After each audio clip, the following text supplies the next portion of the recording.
দেশে বইছে নির্বাচনের হাওয়া, আর ত্রয়োদশ জাতীয় সংসদ নির্বাচনকে সামনে রেখে রাজনৈতিক অঙ্গনে উত্তাপ বাড়ছে। কার্যক্রম স্থগিত আওয়ামী লীগের ভোটের মাঠে অনুপস্থিতি নতুন সমীকরণ তৈরি করেছে।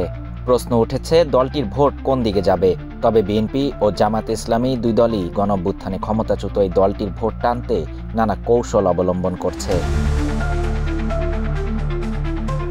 সূত্রগুলো জানাচ্ছে, জয়ের ব্যাপারে এক ধরনের নিশ্চয়তা থাকা সত্ত্বেও আওয়ামী লীগের ভোট নিয়ে কিছুটা দুশ্চিন্তা রয়েছে বিএনপির। অন্যদিকে বসে নেই আগামী নির্বাচনে বিএনপির প্রতিদ্বন্দ্বী বলে পরিচিত জামাতও।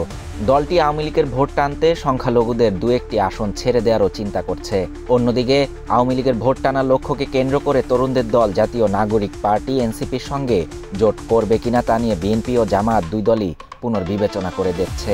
এনসিপির সঙ্গে নির্বাচনী জোট থাকলে আওয়ামী লীগ সমর্থকরা ভোট নাও দিতে পারে, এমন আশঙ্কা থেকে দল দুটি নানা হিসেব নিকেশ চালাচ্ছে। কারণ আওয়ামী লীগ নেতারা এনসিপিকে প্রধান শত্রু মনে করে, এমন আলোচনা আছে দেশের রাজনীতিতে। রাজনৈতিক বিশ্লেষকদের মতে আওয়ামী লীগের ভোট কারা পাবে সেটি নির্ভর করছে কয়েকটি বিষয়ের উপর। প্রথমত, দলটির আদর্শের কাছাকাছি যদি কোনো প্রার্থী থাকে তাদের ভোট দেবে। দ্বিতীয়ত, ভোটারদের সঙ্গে প্রার্থীর সম্পর্কের ওপর। এবং সবশেষ 5 আগস্টের পর প্রার্থী বা তাদের কর্মীরা আওয়ামী লীগের কর্মীদের ওপর কতটা নির্যাতন চালিয়েছে সে বিবেচনা নির্ভর করে।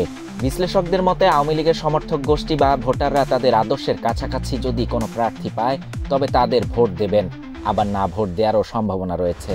এছাড়া যদি কোনো প্রার্থী ব্যক্তিগতভাবে ভোটারদের আকর্ষণ করতে পারেন তাহলে আওয়ামী লীগের ভোট পাবেন।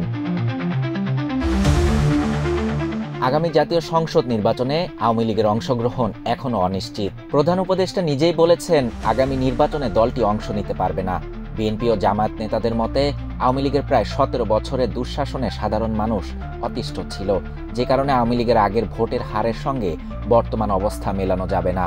গণঅভ্যুত্থান পরবর্তী বাংলাদেশে আওয়ামী লীগের ভোট সর্বোচ্চ 20% হতে পারে এমন আলোচনা চলছে রাজনৈতিক অঙ্গনে। শাহরিয়ার শাফাত, বাংলা নিউজ 24।